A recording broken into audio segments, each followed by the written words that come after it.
We have come to a historic moment, with some of you assembled at the Tracy Ullman Show, and all of you about to converge. Dan and Julie, I know that you two were already cast regulars on the Tracy Ullman Show. How did the rest of you come to it? Yardley, how did you come? Our casting director, producer, Bonnie Pietila, saw me in a show and remembered that I had sort of a funny voice, so she brought me in to read for Bart. And then it was so obvious that I always sound exactly like a girl. They said, well, there's a sister. You want to try that? I said, okay. And I didn't really have that many options, so I went up like that. and there it is.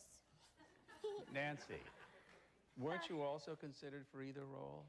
Yes, I was. I was originally brought in for the voice of Lisa, and when I showed up, the audition piece was on the table, and there was a picture of Lisa with a little monologue, and I looked at it, and it seemed fair enough. I said, okay, but right next to her was the picture of Bart, and it said 10 years old, underachiever, proud of it, miscreant, you know, troublemaker. I'm like, whoa, man, yeah.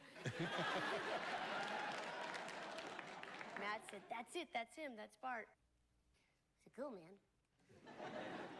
Hank, when and how did you come to The Simpsons? I was in a play that nobody's coming to see at the time in Hollywood. And I was playing a drug dealer, and I was doing a bad Pacino impression as the drug dealer. I was talking like this, you know? And I went in for Matt Groening and Sam Simon, and they read the thing, and so what about this for? Something like this here. I said, that's good, but we want it to sound gravelly. I said, well, all right, how about like this then? And they literally, they said, okay, good, come record it. Harry, when and how did you join the group? I got a phone call from the aforementioned Sam Simon, and Sam said, you know, Matt is a fan of your radio show. We know you do a lot of characters, and we're doing this animation show. And I said, yeah, Sam, I don't think I want to do a cartoon show. He said, no, it'll be fun, it'll be fun. I said, nah, I don't think so. He said, no, you'll work on it. It'll be an hour a week, he lied.